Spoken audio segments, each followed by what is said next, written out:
मैं दिनेश कुमार और आप सुन रहे हैं लर्निंग सीरीज। सुनोगे नहीं तो जानोगे कैसे। पिछले एपिसोड में आपने सुना गांधी की तुष्टीकरण की नीतियों के बारे में। गोडसे आगे बताते हुए कहते हैं, मुसलमानों ने स्वतंत्रता आंदोलन का विरोध किया, इसीलिए पाकिस्तान बना। जिन्होंने पाकिस्तान का पक्ष लिया उनको पांचवें स्तंभ भी कहा गया है। उनकी निंदा की गई है, परंतु मेरी दृष्टि में गांधी ने पाकिस्तान का पक्ष सबसे अधिक लिया और कोई शक्ति उनको रोक नहीं सकी। इस स्थिति में हिंदुओं को मुसलमानों के अत्याचारों से बचाने का एक ही उपाय था कि गांधी का अंत कर दिया जाए। गांधी जी राष्ट्रपिता के नाम से पुकारे जाते हैं, जो अत्यंत सम्मान का पद है, पर वे पिता का कर्तव्य पालन करने में असफल रहे। उन्होंने तो बड़ी निर्दयता से राष्ट्र के दो टुकड़े कर दिए। यदि वे सच्ची आत्मा से पाकिस्तान का विरोध करते तो लीग कभी भी इतनी सुदृढ़ता से यह मांग न रख पाती और अंग्रेज पूर्ण प्रयत्न करके भी इसे न बना पाते। देश की जनता पाकिस्तान बनाने की घोर विरोधी थी, पर गांधी जी ने जनता को धोखा दिया और मुसलमानों को पाकिस्तान का पिता सिद्ध किया है। इसीलिए मैंने भारत माता का एक पुत्र होने के नाते अपना कर्तव्य समझा कि ऐसे व्यक्ति का अंत कर दिया जाए, जिसको कहा तो जा रहा है राष्ट्रपिता, किंतु जिसने मातृभूमि का विभाजन करने में सर्वाधिक हाथ बटाया है। हैदराबाद की समस्या का भी यही इतिहास है। निजाम के मंत्रियों एवं रजाकारों ने जो अत्याचार हिंदुओं पर किए उनका वर्णन करने की आवश्यकता नहीं है। वहां के प्रधानमंत्री लायक अली जनवरी 1948 के अंतिम सप्ताह में गांधी जी से मिले थे। शीघ्र ही पता लग गया कि गांधी जी का व्यवहार इस विषय में भी विचित्र है। जिस प्रकार उन्होंने सोहरावादी को अपनाया था, उसी प्रकार कासिम रिजवी को भी दत्तक पुत्र समझकर व्यवहार करेंगे, यह बिल्कुल स्पष्ट था। जब तक गांधी जी जीवित थे तब तक सरकार हैदराबाद के विरुद्ध कुछ न कर सकी, यद्यपि वह पूर्ण अधिकार और शक्ति संपन्न थी।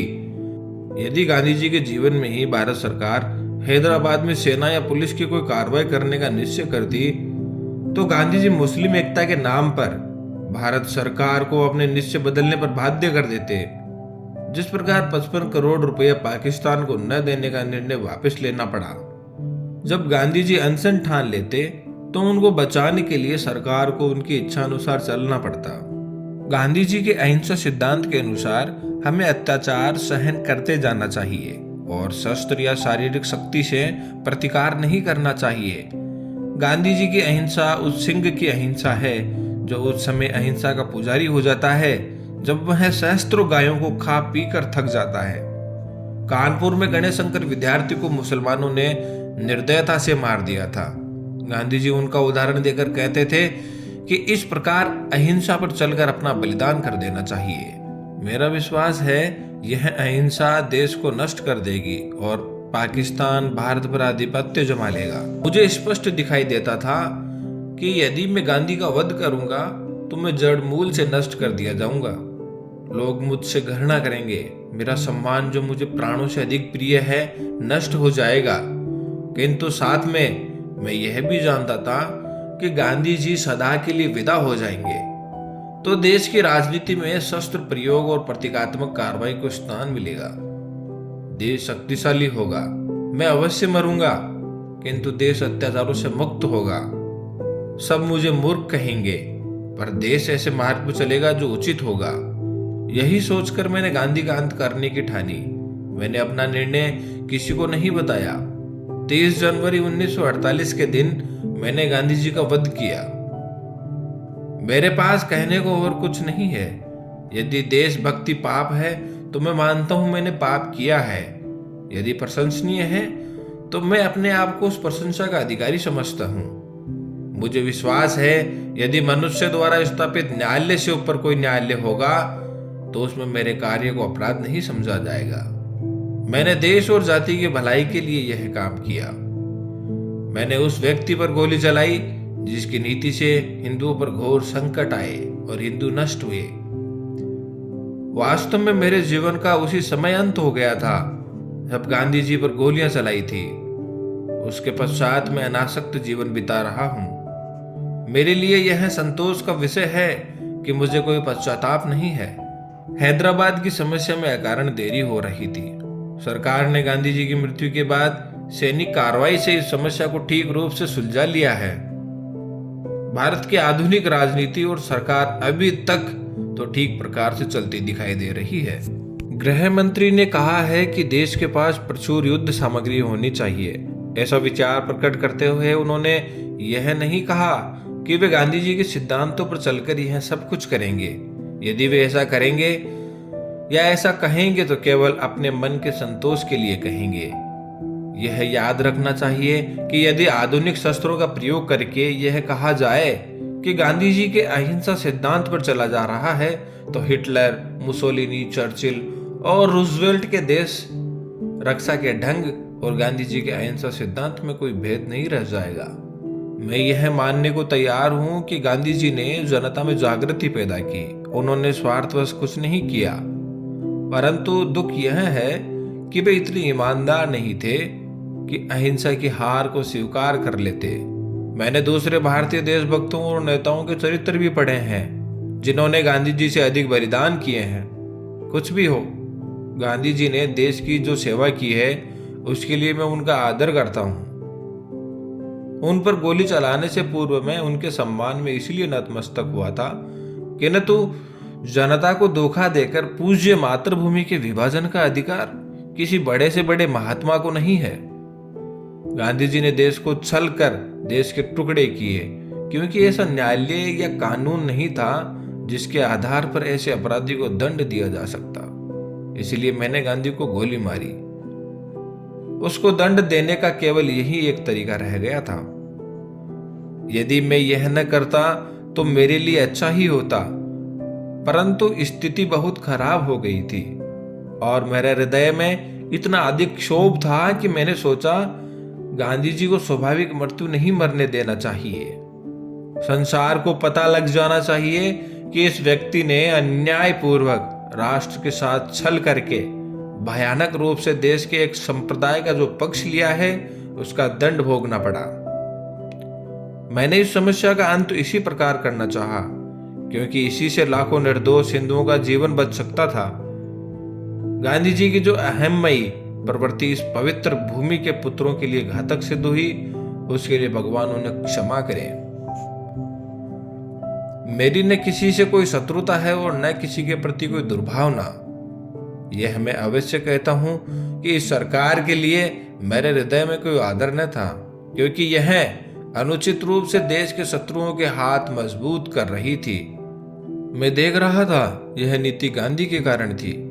अब ऐसे व्यक्ति का अंत हो जाने के बाद वह राष्ट्र निर्माण की योजनाओं पर कार्य करने के लिए स्वतंत्र हैं। किंतु मुझे यह कहते दुख होता है कि प्रधानमंत्री नेहरू के भाषणों और कार्यों में बड़ा अंतर है। वे धर्मनिरपेक्षता के आधार पर राष्ट्र निर्माण की बातें करते हैं, जबकि उन्होंने स्वयं पाकिस्तान को धार्मिक आधार पर स्वीकार किया है। उन्हें सोचना चाहिए था कि सांप्रदायिक आधार पर बनाया हुआ पाकिस्तान भारत के लिए लाभदायक न होगा।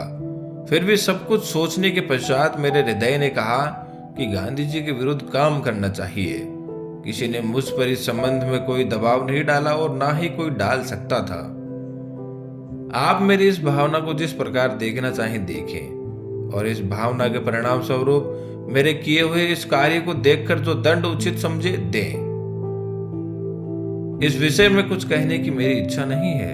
मैं किसी प्रकार की दया नहीं चाहता। मैं यह भी नहीं चाहता कि मेरी ओर से कोई दया की याचना करे। इस अभियोग में बहुत से मनुष्यों को मेरे साथ इस अपराध में ले लिया है। उन पर अपराध है कि उन्होंने षड्यंत्र रचा। इस विषय में मैं पहले ही कह चुका हूं कि इस कार्य में मेरा कोई साथी नहीं था। स्वयं मैं और केवल मैं ही इसका उत्तरदायी हूं। यदि दूसरे लोग इसी दोष के लिए नहीं खड़े किए जाते तो मैं अपने लिए बचाव भी न करता। न्यायालय को मालूम है कि 30 जनवरी 1948 के कृत्य से संबंधित साक्षीदारों की परिपरीक्षा न ली जाए, ऐसी मेरी इच्छा थी और मेरे विधि विगों को भी मेरे जैसा आग्रह रहा था।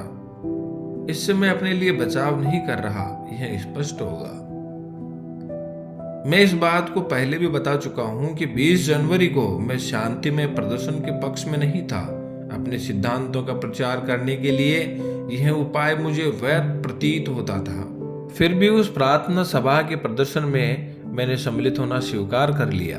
यद्यपि इसमें सम्मिलित होने की मेरी आंतरिक इच्छा न थी, देवयोग से मैं उसमें सम्मिलित न हो सका और किसी कारण से जब यह प्रयत्न सफल भी न हुआ तब मुझे बड़ी निराशा हुई।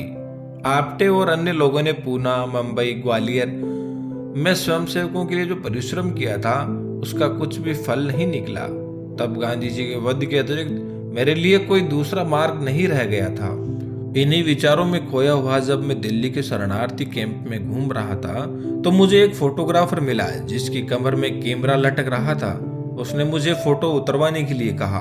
वह शरणार्थी ही प्रतीत होता था। मैंने फोटो खिंचवा लिया। जिस समय मैं स्टेशन पर आया मैंने आपटे को 2 पत्र लिखे जिसमें अपनी मानसिक दशा का वर्णन किया और अपने फोटो भी भेज दिए। नाना राव आपटे से प्रेस और पत्र के क्षेत्र में मुझसे घनिष्ठ संबंध थे। उन्हें मैंने एक पत्र व्यक्तिगत पते पर भेजा, दूसरा हिंदू राष्ट्र कार्यालय के पते पर। अंत में मैं यह कहना चाहता हूं कि जो वक्तव्य मैंने दिया है वह सत्य और शुद्ध है। प्रत्येक बात संदर्भ ग्रंथों को देखकर तैयार की गई है। मैंने सरकारी समाचार पत्र, इंडियन ईयरबुक, कांग्रेस का इतिहास, गांधी जी की आत्मकथा, समय समय पर प्रकाशित कांग्रेस के बुलेटिन, यंग इंडिया और हरिजन की फाइलें और गांधी जी की प्रार्थना सभा के भाषणों से यह वक्तव्य तैयार करने में सहायता ली है।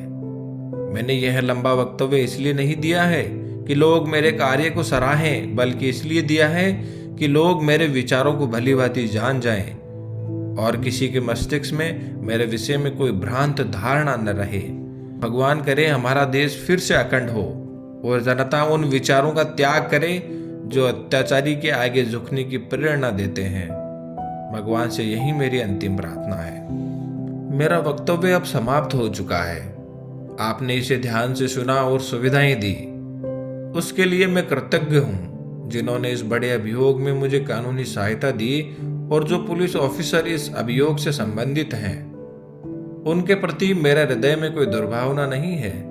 मैं उनके सद्व्यवहार के लिए उनका भी कृतज्ञ हूँ। जेल अधिकारियों को भी धन्यवाद, उन्होंने मेरे साथ बहुत अच्छा व्यवहार किया है। यह सत्य है कि मैंने 300-400 लोगों के बीच दिन के समय गांधी जी पर गोलियां चलाई। मैंने भागने का कोई प्रयत्न नहीं किया। वास्तव में भागने का विचार मेरे मस्तिष्क में आया ही नहीं।